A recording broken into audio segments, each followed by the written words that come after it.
Friends आज से हम पॉलिनोमियल का चैप्टर स्टार्ट करने जा रहे हैं क्लास 10th का। फ्रेंड्स पॉलिनोमियल का जो चैप्टर है वो बहुत ही ज़्यादा इंपॉर्टेंट चैप्टर है। ये मैथ्स का, ये एग्ज़ाम पॉइंट ऑफ व्यू से ही नहीं, ये आपकी हायर क्लासेस के लिए भी बहुत ही ज़्यादा इंपॉर्टेंट चैप्टर है। आगे चल के हायर क्लास में इसका बहुत ही ज़्यादा यूज़ होने वाला है। तो मैं आपको सजेस्ट करूँगा कि आप ये चैप्टर बहुत ही अच्छे से समझने की कोशिश करें, क्लियर अंडरस्टैंडिंग रखिए इस चैप्टर की। ओके, और मैं पूरी कोशिश करूँगा कि आपके जितने भी जो कॉन्सेप्ट्स हैं, आपके जितने भी जो डाउट है इस चैप्टर को मैं अच्छे से क्लियर कर सकूँ। ओके, सो फ्रेंड्स सबसे पहले हम इसका एजेंडा समझ लेते हैं कि इस चैप्टर के अंदर आखिर हम क्या क्या चीज़ें सीखने वाले हैं। ओके, सो स्टूडेंट्स सबसे पहले तो हम पॉलिनोमियल के बारे में समझेंगे कि पॉलिनोमियल होता क्या है। क्लास 9th में भी हमने पॉलिनोमियल देखा था, लेकिन स्टूडेंट्स जिस स्टूडेंट्स ने पॉलिनोमियल नहीं समझा था क्लास 9th में, या फिर कॉन्सेप्ट्स क्लियर नहीं हो पाए थे, तो वो टेंशन ना लें। इस चैप्टर के लिए मैं इसमें क्लास 9th का भी बेसिक कॉन्सेप्ट क्लियर करवा दूंगा। इस वीडियो में आज हम बेसिक कॉन्सेप्ट ही क्लियर करने वाले हैं। ओके, उसके बाद फिर हम सीखेंगे students constant and variables and coefficient. Students ये भी बहुत ही ज़्यादा इंपॉर्टेंट कॉन्सेप्ट है।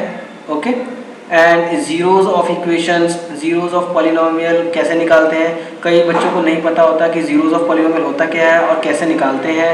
स्टूडेंट्स हम बेसिक अंडरस्टैंडिंग सीखेंगे। बेसिक अंडरस्टैंडिंग सबसे पहले हम अच्छे से बेसिक अंडरस्टैंडिंग सीखेंगे कि जो x होता है, जो y होता है, वो सब क्या होता है, उनको कैसे निकाला जाता है। हम सारी चीज़ें इसके अंदर कवर करेंगे। ओके, सो इस वीडियो को हम आगे स्टार्ट करते हैं। तो फ्रेंड्स आइए हम देखते हैं सबसे पहले कि पॉलिनोमियल किसे कहते हैं। आखिर पॉलिनोमियल हम कहते किसे हैं। बहुत नाम सुन लिया है पॉलिनोमियल का। पॉलिनोमियल हम देखते हैं कि किसे कहते हैं पॉलिनोमियल। सो स्टूडेंट्स अगर आप ध्यान से देखोगे तो पॉलिनोमियल जो है वो दो वर्ड से मिलकर के बना है। कितने वर्ड से? दो वर्ड से, पॉली और नोमियल, राइट। पॉली और जो दूसरा वर्ड है वो आपका नोमियल वर्ड है पॉलिनोमियल के अंदर, राइट। पॉली का मतलब क्या होता है? पॉलिनोमियल का मतलब होता है मैनी। मैनी मतलब बहुत सारे। कैसे? बहुत, राइट। जो प्लूरल और सिंगुलर जो कॉन्सेप्ट होता है उसमें मैनी जो होता है। तो पॉली का मतलब क्या होता है? मैनी। नोमियल का मतलब क्या होता है? टर्म्स, यानी कि पद। हिंदी में हम इसको पद बोलते हैं, राइट। सो जिसमें मैनी टर्म्स हो, जिसके अंदर मैनी टर्म्स हो, उस इक्वेशन को हम क्या बोलते हैं? पॉलिनोमियल कहते हैं।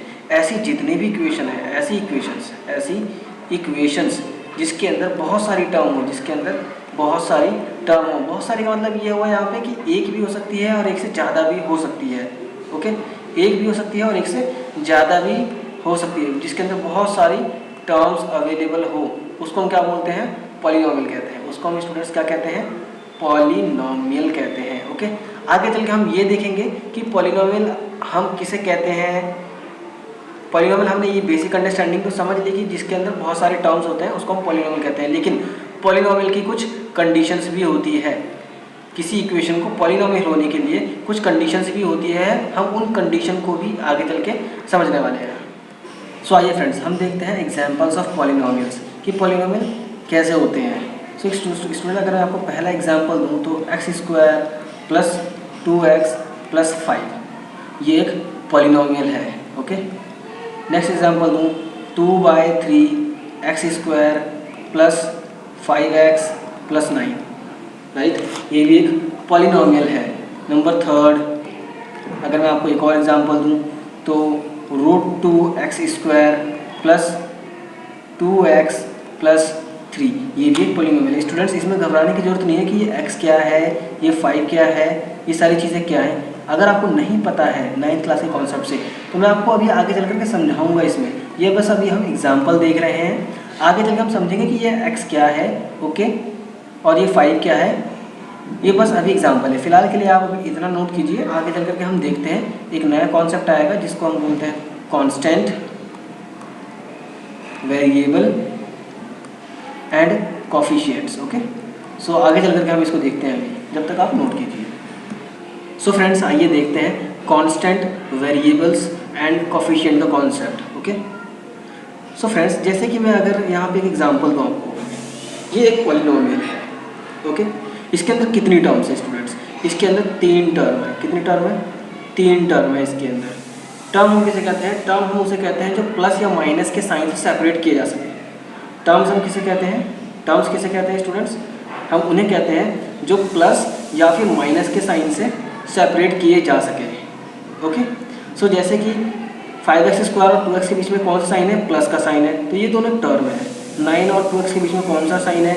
प्लस का साइन है, तो ये टर्म है। माइनस का साइन भी अगर होगा तब भी टर्म कहलाएगा। लेकिन अगर मल्टीप्लिकेशन का साइन है या फिर डिवीजन का साइन है स्टूडेंट्स, मल्टीप्लिकेशन का साइन है या फिर डिवीजन का साइन है, तो उस केस में हम उसको टर्म नहीं बोलेंगे। ओके, एग्जाम्पल के तौर पे जैसे x × y, ये दोनों मल्टीप्लाई हो रहे हैं, तो ये दोनों एक ही टर्म है, ये पूरी एक ही टर्म है, इसको हम दो टर्म नहीं बोलेंगे। लेकिन अगर x + y है तो ये दो टर्म है। ओके, इसी तरह से x / y अगर होगा तो ये एक ही टर्म होंगे, ये दो टर्म नहीं होंगे। लेकिन अगर x - y हो गया या फिर x + y हो गया तो ये दो टर्म कहलाएंगे। x और y अलग अलग टर्म है। ओके, सो इस इक्वेशन में कितनी टर्म है स्टूडेंट्स?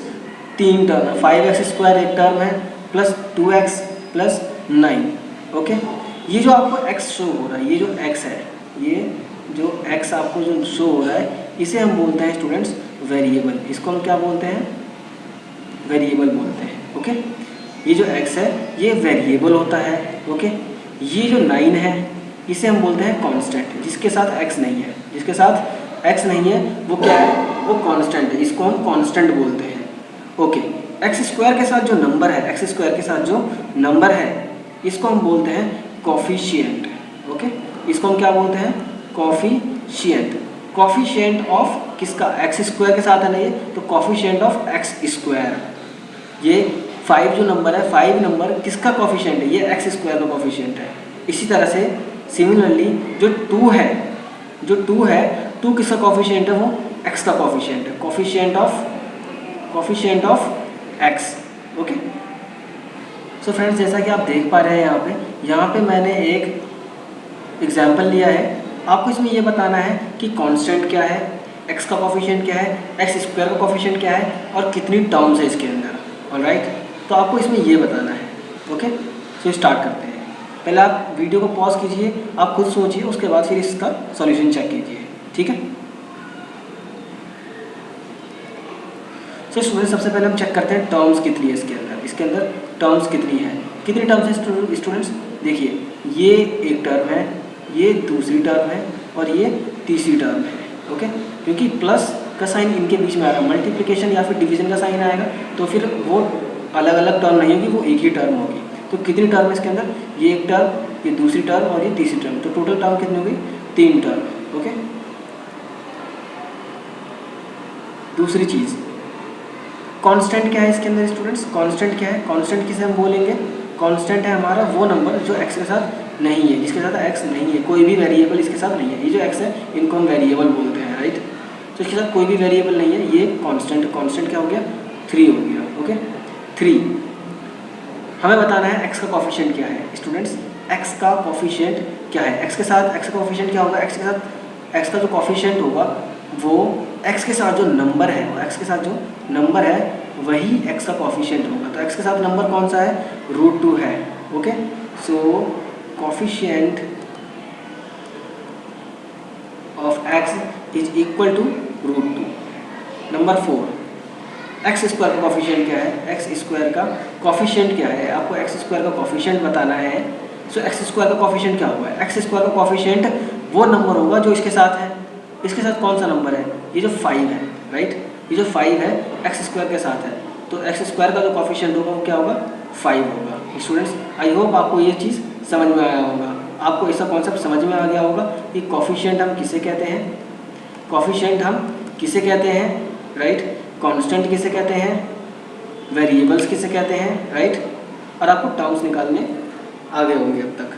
तो फ्रेंड्स, यहाँ पर आप देख रहे होंगे एक और एग्जाम्पल मैंने कंसिडर किया है। इस एग्जाम्पल में भी आपको वही सारी चीज़ें बतानी है कि कांस्टेंट क्या है, टर्म्स कितनी है, ओके, वेरिएबल्स कौन कौन से हैं और उन वेरिएबल्स के कोफिशिएंट कौन कौन से हैं। ओके, तो सबसे पहले हम बात करते हैं कितनी टर्म्स है स्टूडेंट्स। इसके अंदर स्टूडेंट्स कितनी टर्म आपको शो हो रही है? एक टर्म ये है, दूसरी टर्म ये है, थर्ड टर्म ये है और फोर्थ टर्म ये है। तो स्टूडेंट्स कितनी टर्म्स हो गई? यहाँ मैं आंसर यहाँ पे लिख रहा हूँ, कितनी टर्म्स हो गई स्टूडेंट्स? टर्म्स कितनी हो गई यहाँ पे? टर्म्स हमारे पास हो गई 4 टर्म्स है। ओके, कांस्टेंट की बात करते हैं अब। चलो कांस्टेंट की बात करते हैं। कांस्टेंट हम किसे कहते हैं? जिसके साथ कोई भी वेरिएबल ना हो, जिसके साथ कोई भी वेरिएबल ना हो।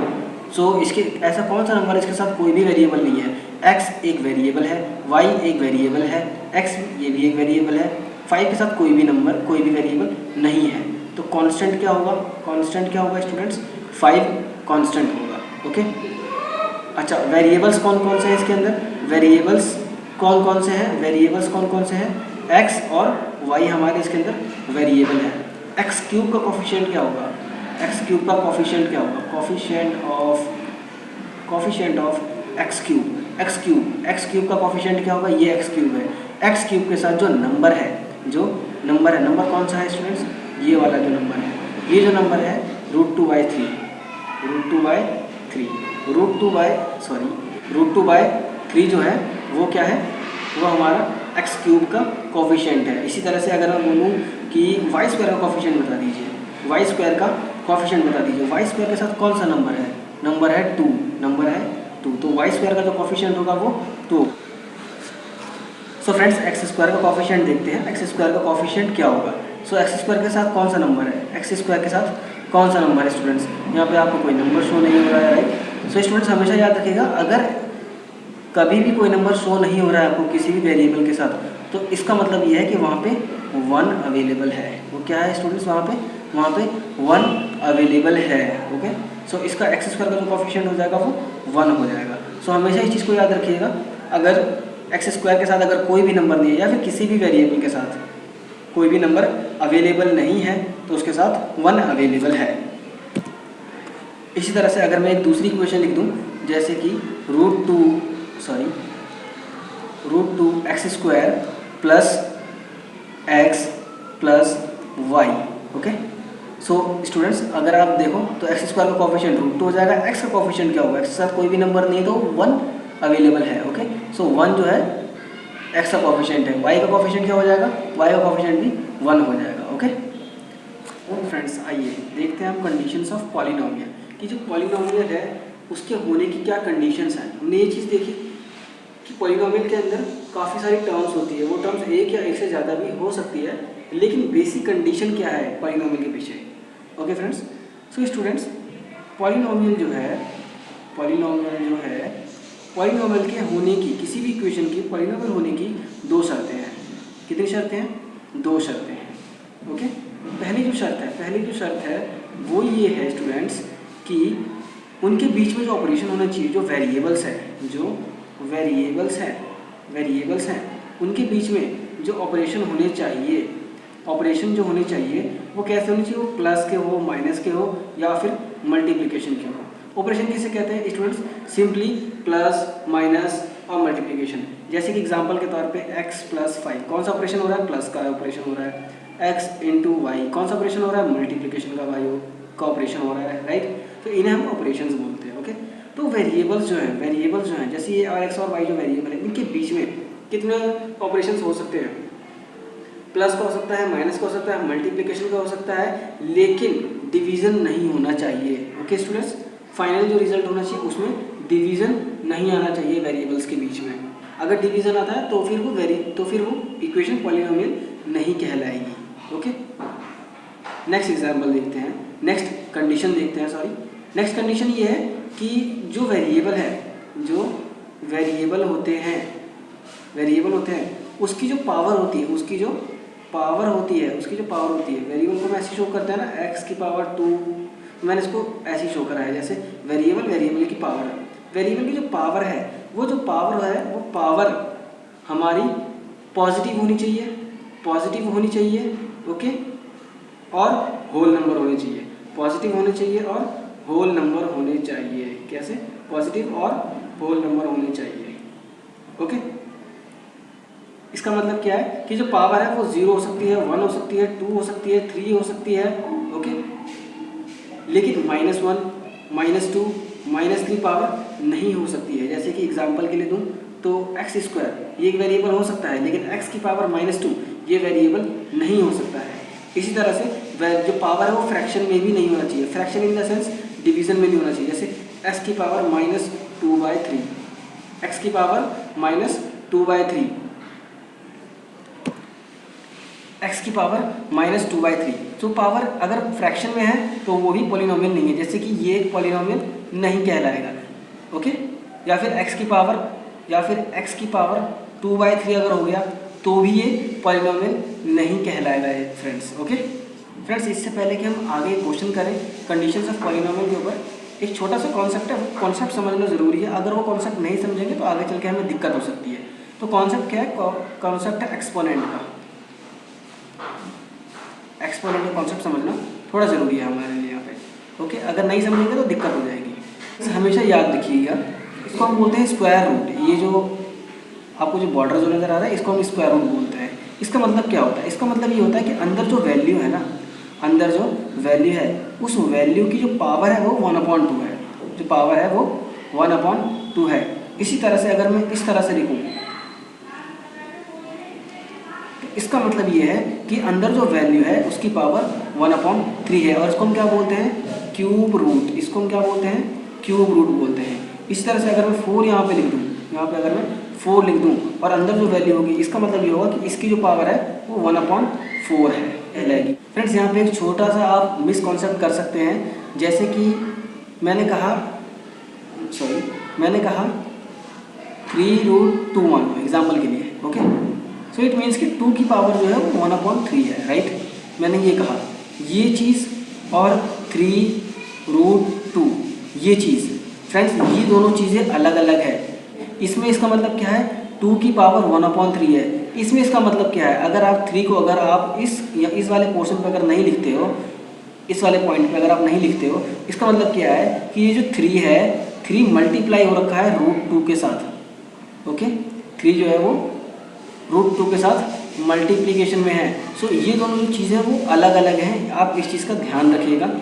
सो फ्रेंड्स, आपको स्क्रीन पे एक एग्जांपल दिख रहा होगा। आपको इस एग्जांपल में ये बताना है कि क्या ये पॉलिनोमियल है या नहीं है। क्या ये पॉलिनोमियल है, आपको ये चीज़ बताना है। आप वीडियो को पॉज कीजिए, आप खुद सोचिए इसके बारे में। जो मैंने कंडीशंस बताई है, जो मैंने 2 कंडीशंस बताई है, जो ऑपरेशंस होने चाहिए, या तो प्लस हो, माइनस हो, या तो मल्टीप्लिकेशन हो, डिवीज़न नहीं होना चाहिए, और जो पावर है, पावर पॉजिटिव होनी चाहिए और फ्रैक्शन नहीं होनी चाहिए। ये 2 कंडीशंस आप चेक कीजिए। सो फ्रेंड्स, मैं आपको यहाँ पे सॉल्यूशन बता देता हूँ, इसका सॉल्यूशन बता देता हूँ। ओके, सो फ्रेंड्स, पहली कंडीशन क्या थी? पहली कंडीशन ये थी कि जो ऑपरेशन है इन टर्म्स के बीच में, टर्म्स कौन सी है? ये वाली टर्म्स हो गई, ये एक टर्म हो गई, ये एक टर्म हो गई। टर्म्स के बीच में जो ऑपरेशन हो रहे हैं वो कौन से हैं? वो प्लस, माइनस और मल्टीप्लिकेशन के अलावा और कोई ऑपरेशन यहाँ पे नहीं हो रहा है, राइट। इनके बीच में मल्टीप्लिकेशन हो रहा है, यहाँ पे प्लस हो रहा है, इनके बीच में मल्टीप्लिकेशन हो रहा है, यहाँ पे प्लस हो रखा है, ये प्लस का साइन है। 5√2 और y³ के बीच में, सबके बीच में मल्टीप्लिकेशन है। ओके, सो क्या डिवीजन का ऑपरेशन आपको यहाँ पे नजर आ रहा है? नहीं। तो पहली कंडीशन सेटिस्फाई हो गई ना। सेकंड कंडीशन, पावर देखते हैं। जो वेरिएबल है उनकी पावर देखनी है। वेरिएबल कौन कौन सा है यहाँ पे? x, y और z। यहाँ पे x, y और जो z है हमारे, वो क्या है? वो वेरिएबल है। सो x की पावर कितनी है? 2 है, राइट। क्या 2 पॉजिटिव है? जी हाँ, पॉजिटिव है। क्या ये फ्रैक्शन है? नहीं, फ्रैक्शन नहीं है, राइट। तो ये जो टर्म है ये सेटिस्फाई कर रही है कंडीशन। अब y³ को देखते हैं। पावर कितनी है? 3 है। क्या 3 पॉजिटिव वैल्यू है? जी हाँ, पॉजिटिव वैल्यू है। क्या ये फ्रैक्शन है? जी नहीं, ये फ्रैक्शन नहीं है, तो इसकी भी कंडीशन ट्रू हो गई। z1, z की पावर अगर कुछ भी नज़र नहीं आ रही है आपको, तो इसका मतलब है यहाँ पर ये है कि z की पावर 1 है। क्या 1 पॉजिटिव वैल्यू है? जी हाँ, पॉजिटिव वैल्यू। क्या ये फ्रैक्शन है? नहीं, ये फ्रैक्शन नहीं है। तो क्या दोनों कंडीशन सेटिस्फाई हो जाती है? इनके बीच में जो ऑपरेशन है वो प्लस, माइनस या फिर मल्टीप्लिकेशन ही है। यहाँ पे माइनस नहीं है ना, लेकिन प्लस और मल्टीप्लिकेशन है। इनके अलावा और कोई ऑपरेशन नहीं हो रहा है। और जो पावर है वो पॉजिटिव है और वो इंटीजर है, प्योर इंटीजर। इंटीजर मतलब जो नंबर होते हैं, जो कंप्लीट नंबर होते हैं, 1 हो गए, 2 हो गए, 3 हो गए, 4 हो गए, 5, 6, 7, ऐसे जो नंबर होते हैं। 1/2 ये एक इंटीजर नहीं है, 2/3 ये एक इंटीजर नहीं है, ये फ्रैक्शंस नंबर है, ठीक है। सो पॉजिटिव है और इंटीजर है। तो क्या ये एक पॉलिनोमियल है? जी हाँ, ये एक पॉलिनोमियल है। सो फ्रेंड्स, आपको स्क्रीन पे एक और क्वेश्चन नजर आ रहा होगा। आपको इस क्वेश्चन में ये बताना है कि क्या ये पॉलिनोमियल है। क्या ये जो मैंने इक्वेशन लिखी है आपके सामने, 2√x + y + z, क्या ये पॉलिनोमियल है? तो चेक करते हैं।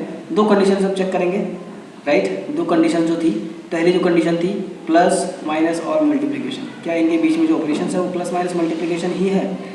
सो स्टूडेंट्स, आप देखोगे तो 2 और √x के बीच में मल्टीप्लिकेशन हो रहा है, इनके बीच में y, इनके बीच में एडिशन हो रहा है और इनके बीच में भी एडिशन हो रहा है, इनके अलावा और कोई ऑपरेशन नहीं हो रहा है, यानी कि डिवीज़न का ऑपरेशन यहाँ पे नहीं हो रहा है। सो इट मीन्स कि पहली कंडीशन ट्रू हो जाती है, पहली कंडीशन सेटिस्फाई हो गई यहाँ पे। ओके, अब हम दूसरी कंडीशन चेक करेंगे। दूसरी कंडीशन क्या चेक करेंगे कि जो वेरिएबल है, वेरिएबल की पावर पॉजिटिव होनी चाहिए, वेरिएबल की जो पावर है वो पॉजिटिव होनी चाहिए और इंटीजर होनी चाहिए, फ्रैक्शन नहीं होनी चाहिए। ओके, सो एक्स चेक करते हैं सबसे पहले, एक्स की पावर, अच्छा एक्स चेक करते हैं। एक्स किसके अंदर है फ्रेंड्स? रूट के अंदर है। मैंने आपको अभी थोड़ी देर पहले एक कॉन्सेप्ट बताया था कि अगर जो रूट के अंदर जो वैल्यू होती है, इसका मतलब ये होता है कि जो वैल्यू होती है उसकी पावर 1/2 होती है। अगर आपको याद हो, अगर याद नहीं तो आप पीछे वापस रिवाइंड कीजिए वीडियो को, फिर से देख लीजिए और उसको समझ लीजिए। ओके, सो फ्रेंड्स, ये जो रूट एक्स है इसका मतलब ये है कि एक्स की पावर जो है वो 1/2 है, लेकिन 1/2 तो फ्रैक्शन है, राइट? 1/2 तो फ्रैक्शन है। इसका मतलब ये है कि दूसरी कंडीशन जो है वो सेटिस्फाई नहीं होनी चाहिए। फ्रेंड्स, दूसरी कंडीशन समझ लीजिए आप, दूसरी कंडीशन क्या है कि पॉजिटिव होनी चाहिए और फ्रैक्शन नहीं होनी चाहिए, लेकिन यहाँ पे फ्रैक्शन है। सो इट मीन्स कि ये एक पॉलिनोमियल नहीं है। सो फ्रेंड्स, आप थोड़ा सा माइंड लगाइए और सोचिए इसके बारे में, क्या ये पॉलिनोमियल है या नहीं। आप वीडियो को पॉज कीजिए, उसके बाद आप इसका सॉल्यूशन चेक कीजिए। ओके, सो फ्रेंड्स, अगर आप इस इक्वेशन को देखोगे तो सबसे पहले हमें जो काम करना होता है, हमें कंडीशन चेक करने से पहले भी, दोनों कंडीशन चेक करने से पहले भी आप इसको सिंपलेस्ट फॉर्म में, इक्वेशन को आप सिंपलेस्ट फॉर्म में लेकर के आ जाइए। ओके, सिंपलेस्ट फॉर्म का मतलब क्या है? सिंपलेस्ट फॉर्म का मतलब ये है कि बिल्कुल सिंपल इसकी इक्वेशन बना दीजिए। ओके, इस तरह से आप अभी आप देख रहे हो y² यहाँ पे नजर आ रहा है, राइट? ये कॉम्प्लेक्स है, तो इसको आप सिंपल कर दीजिए पूरी तरह से। उसके बाद आप दोनों कंडीशन हमेशा चेक किया कीजिए। ओके, तो सबसे पहले हम क्या करेंगे, इसको सॉल्व करेंगे।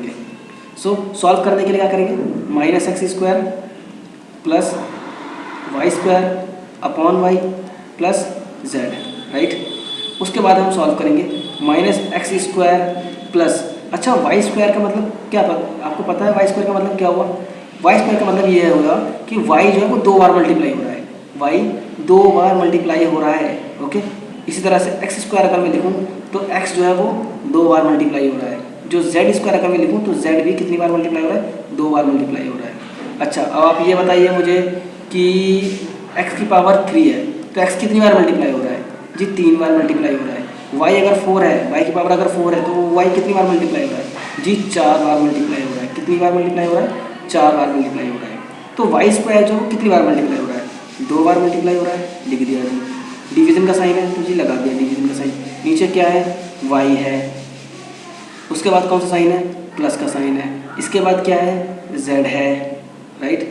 सो आगे सॉल्व करते हैं, आगे हम इसको सॉल्व करते हैं अब। सो फ्रेंड्स, -x² आगे अगर हम इसको सॉल्व करेंगे तो क्या मिलेगा हमें? -x² प्लस, अच्छा यहाँ पे y × y divide by y।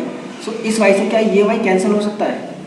Friends, अब हमेशा ध्यान दीजिएगा, इस तरह से कैंसिलेशन पॉसिबल है, हम इस तरह से कैंसिल कर सकते हैं। ओके, सेम वेरिएबल अगर ऊपर और नीचे है, सेम वेरिएबल अगर ऊपर और नीचे है, न्यूमरेटर और डिनोमिनेटर में, तो हम कैंसिल कर सकते हैं। अगर इसको और इसको अगर हम कैंसिल कर देंगे तो बचेगा क्या है? यहाँ पे बचेगा 1, इनके बीच में, इनके बदले क्या बच जाएगा? यहाँ पे 1 बच जाएगा, यानी कि y × 1, y × 1, इनके बीच में, इनके बदले क्या आ गया? इस पूरे के बदले में क्या आ गया? 1 आ गया। Okay, plus z। इसको फर्दर सॉल्व करेंगे, -x² plus y plus z plus, इस सिंपलेस्ट फॉर्म को हमें चेक करना है। अब इस सिंपलेस्ट फॉर्म पे हम 2 कंडीशंस अप्लाई करेंगे। ओके, तो पहली कंडीशन, कौन कौन से ऑपरेशन हो रहे हैं? प्लस, माइनस और मल्टीप्लिकेशन के ही ऑपरेशन हो रहे हैं। जी हाँ, माइनस का है, प्लस का है और प्लस का है, और मल्टीप्लिकेशन यहाँ पे होने का है और डिवीजन भी नहीं हो रहा है यहाँ पे। ओके, सो इन्हीं तीन ऑपरेशन में से कोई ऑपरेशन है यहाँ पे, माइनस और प्लस का ऑपरेशन है। ओके, तो कंडीशन हो गई सेटिस्फाई। दूसरी कंडीशन जी, कि जो वेरिएबल है, वेरिएबल की पावर क्या होनी चाहिए? पॉजिटिव होनी चाहिए और इंटीजर होनी चाहिए, यानी कि फ्रैक्शन नहीं होनी चाहिए। तो क्या 2, अगर यहाँ पे कुछ नहीं है तो यहाँ पे इसका मतलब क्या है? 1 है। यहाँ पे कुछ नहीं है तो यहाँ पे इसका मतलब क्या है? 1 है। तो 2, 1, 1, क्या ये तीनों ही पॉजिटिव है? जी हाँ, पॉजिटिव है। क्या ये तीनों फ्रैक्शन है? जी नहीं, ये फ्रैक्शन नहीं है, ये फ्रैक्शन भी नहीं है और पॉजिटिव भी है, यानी कि दूसरी कंडीशन भी सेटिस्फाई हो चुकी है। तो क्या ये जो इक्वेशन है, जो इक्वेशन थी -x² + y² divided by y + z, क्या ये इक्वेशन एक पॉलिनोमियल है? जी हाँ, ये पॉलिनोमियल है, क्योंकि हमने इसको सिंपलेस्ट फॉर्म में सॉल्व किया। सॉल्व करने के बाद दो कंडीशंस लगाई, तो कंडीशन लगाने के बाद ये एक पॉलिनोमियल की कंडीशंस को सेटिस्फाई करता है। सो फ्रेंड्स, आज के लिए इतना ही। अगर ये आपको वीडियो पसंद आया है तो प्लीज़ आप इसको लाइक कर दीजिए, सब्सक्राइब कर दीजिए।